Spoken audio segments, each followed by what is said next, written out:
Hello and welcome back to the channel. Before we get on with the video, I'd just like to say if I disappear off of YouTube for a bit or in general off the comment section, it's because of the way that I work. So I do 12-hour shifts, I do like a block of them, and then I have a lot of time off. So what you'll find is I'll bombard you with a load of rubbish videos and then I'll disappear off the face of the planet. But yeah, thanks. I just wanted to say a big thank you as well for the support that I've been getting from fellow YouTubers and people in general, and it just confirms how good the knife community is really for me. So a big thank you to everybody. We'll see how this goes. But even if I stop making YouTube videos, I think I'll forever be in the comment section now and be watching the videos, definitely, for sure. So the title of this video, kind of inspired by one of Paddy's videos I watched, is the pros of being a UK knife collector. Now, I was going to do the pros and cons, but the video will just be absolutely too long, I think, personally, and I'll run out of steam. So we'll start off with the pros. And I've sort of done this because I've been speaking to like some Canadians and some Americans, and I think America, correct me if I'm wrong, but different states, different rules and different cultures almost like. So I find it really interesting to see the culture around knives and people's perspective on knives and rules and regulations. I think sometimes the laws and rules and regulations will dictate your taste in knives to a certain degree and how you use them, and then obviously reflect on the culture as well. But without further ado, let's go into a few of the pros. So what started it off was, I think Paddy was sort of trying to put across to people that if you want to get into GECs in the UK, then we're in a fortunate position, really. Because I know over in America through watching YouTube that it's crazy. This secondary market's crazy. And over here we have an official dealer, and that is Mike's Knives. And this is his SFO that he brought out in 2020, I think it was. So, and he didn't get that many of them. And there was a big buzz when he first did with a few people. So I know a lot of the YouTubers at the time got this knife. So, but yeah, he's based in Cornwall. That's why he's got that sort of seabird logo there. So I can't remember what it is.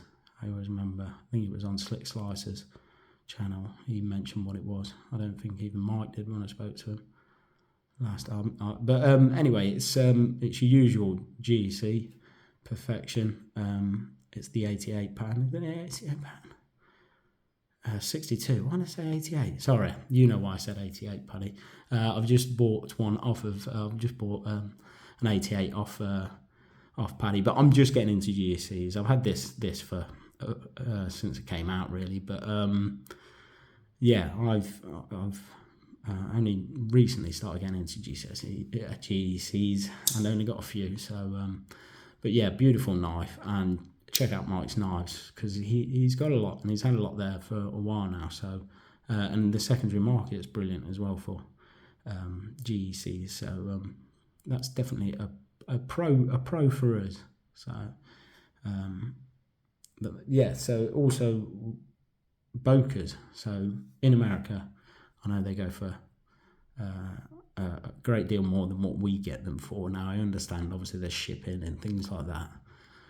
But you know, it's definitely a plus for us. But I bought this from Knives and Tools. It was a Knives and Tools exclusive. It's in 01 tool steel. It's serialized. There was only 325 made. It's again your usual Boker Perfection. Nothing out of place. Absolutely beautiful knife. I should really carry this because I think it's starting to get. I do coat them in mineral oil, but yeah, I think sometimes I want safe gwins, but I think sometimes it helps to use them, and then they get that natural patina. And but I generally want safe gwins, but they won't let me have them.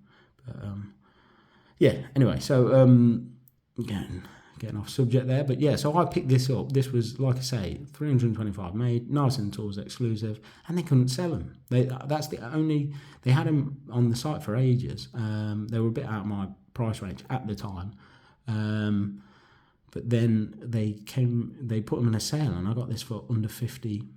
So it was just mental. So yeah, great find. I love this knife, and it's beautiful. But yeah, so another plus to us, really, I think. But that's what I mean. I think some people complain about the knife laws and things like that, which, don't get me wrong, I'm not a big fan of them, but I think we do have a lot of benefits from being a UK knife collector. I mean, I like slip joints, so I mean, I'm usually fit within the law anyway. So, and I don't like a massive knife on me. I mean, don't get me wrong, if the laws would change, then maybe I would, but yeah. So anyway, so definitely pros to us. So, and also just the general size of England. So, I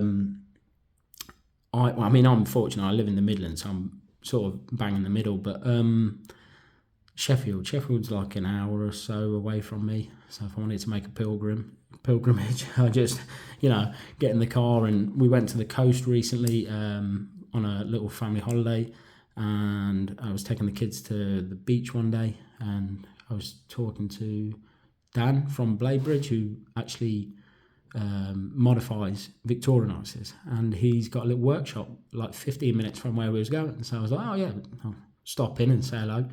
And he was nice enough to accommodate that. Thank you, Dan. And yeah, had a little tour of his workshop, and but yeah, just everywhere is, when you think about America, how vast America is.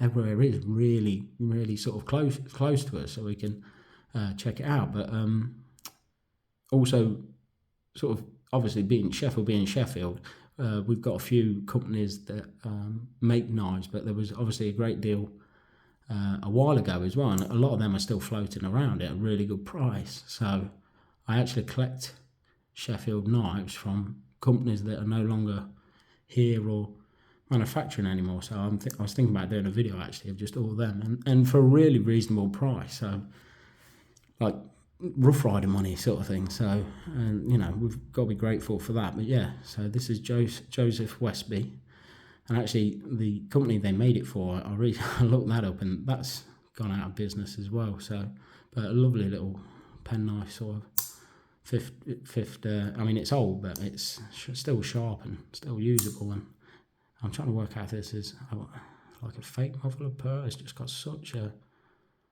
iridescence to it, I suppose. I can't make it out. But yeah, let me know if you want me to do a video on. I've got a handful of them, and it's something that whenever I see them, I think I picked this up for like just under £20. I think it was, and that was delivered to my door. And yeah, anytime I see this, and then I quickly Google about the history of the sort of company that makes it, I think I have that. So I've collected quite a few of these sort of Sheffield knives that are no longer there. But yeah, look at it's got a lot of patina on it, but yeah, just nice knife. So there's that. Just in general, it's a small community, and when you sort of go out there and you talk to some of the second-hand people that are selling, on the second-hand market, and the companies and the small, so you get to know everybody really fast, and I think that's a positive. It's a real nice sort of not that one. Real nice sort of community, and to the point where people will ring you up saying, "Oh, I've got this," and that's always a bit of a benefit, I think, personally. Let's talk about Chinese knives. So a lot of the Chinese knives that are very popular all over the world, we can get hold of quite readily. There's a lot of suppliers, so Marbles, Rough Rider. We've got an official old timer seller, and you'll get them on a lot of the other sides. We've got this is a company that manufactures in China, but they sell here. Obviously they're based here, but they manufacture but yeah, Whitby knives. So we're fortunate enough to have all that, really. So that's definitely a problem. The only thing that we can't get, and we have to get for sort of imported from Europe, is the ropers. But And then what else? So yeah, I mean, what I'm trying to get across is this is what we have, and how knife collecting is in the UK really. And for anybody that's getting into it, there's a vast amount of traditionals out there for you to get hold of really. And you know, don't let just the fact that the knife laws are a bit strict sort of put you off.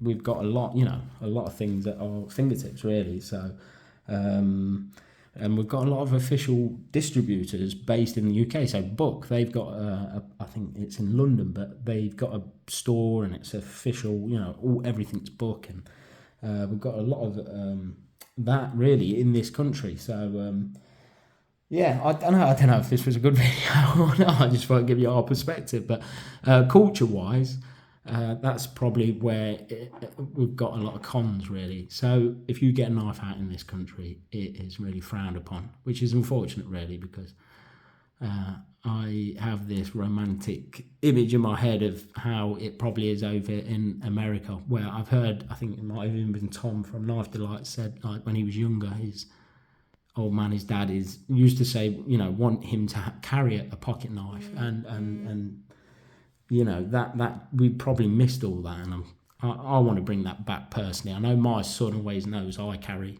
a pocket knife, and we talk about them and knife safety and all the rest of it, and because I carry it and how I use it, he knows what they're for. They're a tool, and how handy they are, and I do a lot of food prep with them, and I'm a bit of a gardener, and we've got a little plot that we go and tend to, and I take it there, and I'm doing the house up at the moment, so it's forever opening bags and render and things like that. So I mean, it's not, you know, I want to try and give that to the next generation, and so they can adopt that as well, and carry it on. But I have a feeling that's more prevalent in America than probably it is in the UK.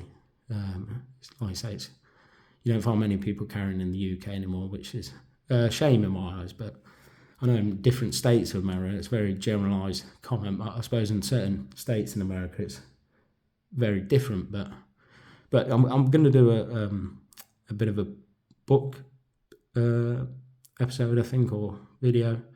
So this is a bit of just a quick look at this. This is one made for us specifically by Book.